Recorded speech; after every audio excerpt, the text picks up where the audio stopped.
Yeah, Andile, just hot off the press, that Nedbank Cup quarterfinal fixture confirmed. And here it is. Amazulu versus Kazakh Stars, who eliminated Orlando Pirates. Skukune going through against Amatax to now play Milford FC. Galaxy, TS Galaxy, that is facing the only amateur league side that's still left, that Jaxa Spears, who are hoping to, deliver in this Cup of Dreams. And then the KZN Derby. Golden Arrows facing Durban City. We already know that we're going to have a new champion because Kaizer Chiefs already knocked out in the early stages by Stelis, who were also eliminated by the very own Golden Arrows. In that dubious penalty not given, but Tatana will tell us all about that. But now we go back to the Betway Premiership. Big week for Kaizer Chiefs when they host Stelis tomorrow at FNB Stadium, and then that huge fixture of the year in terms of the Soweto derby against Orlando Pirates. Here's coach Khalil Ben Yusuf saying, well, Amakosi might not be in the CAF Confed Cup. They might have lost out on the Nedbank Cup as defending champions, but they are hoping to be Betway Premiership champions. To be honest, this season you feel that is so close. Before you feel big difference between teams, but now you see even some people, they think it's surprise, but surprise because close.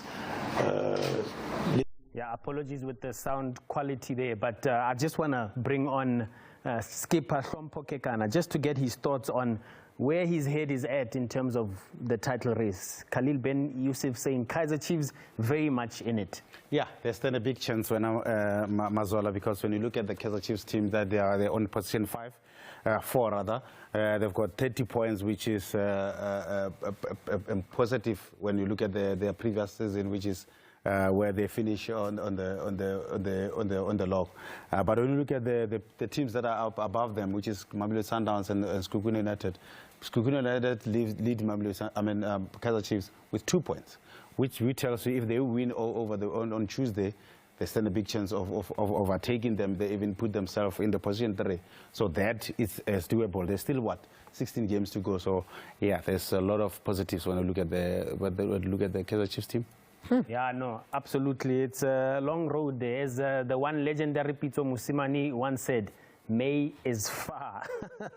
And I want to bring you an update on that Marumo Gallants' Moroka Swallows story that we broke here last week. Now, the latest is that Marumo Gallants have now filed a notice to oppose, meaning that they are going to argue in the next 10 days or so that perhaps they've got an ace up their sleeve in terms of maybe having already settled some of the debt that they are alleged to have not come forth with, and David Mokhasha demanding the status of his Morocco Swallows top flight status back. But as I said, Marumo Gallants notice to oppose and hoping that maybe this could drag on past the current season, and if they do survive relegation, even onto the next season. But I'm told the head honchos at the PSL watching this closely as it could potentially keep dragging in the courts.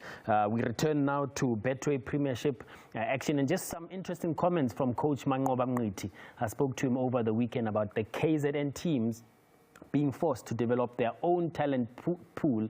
He is referring to Sianda Ndlovu, highly linked with the big 3 moves and even potentially some moves overseas as well. And Coach Manqoba says, well, KZN teams have got no choice but to make sure that there's a conveyor belt of young talent coming through to be able to sell maybe to potential rivals as well. That is the reality of football throughout the world. They are selling teams and they are buying teams.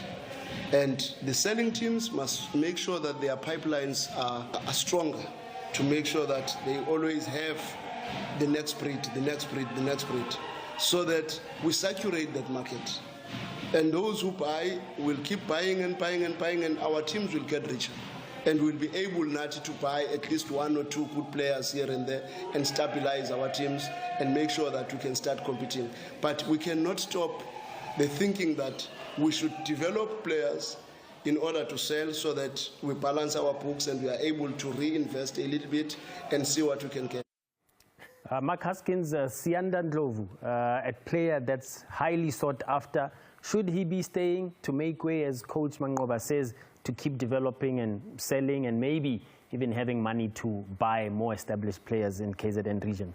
I think the coach is very sober in what he's saying, because that's the reality of football. Some teams sell and there are teams that buy. A player like Sianda, he leads the league in assists. He's got 4 goals to his name in the league alone, besides the cup. So he's 10 goal involvements already this season, 4 arrows. He's a big, big player for them. They won't hold on to him. He's a player who's ambitious. He's going to want to move on, whether it's locally or internationally. I think he's a fantastic player. I think he can even go international. But coach is right. They need to always have a conveyor belt of talent coming through. And when they do sell, they need a recruiting team to know what's happening in the lower leagues even. Mtiani is an example. Stellenbosch, great find for them. Does everyone else have that kind of recruiting system? So that's very important for the league and for all the teams to know who they are in the league and adjust accordingly.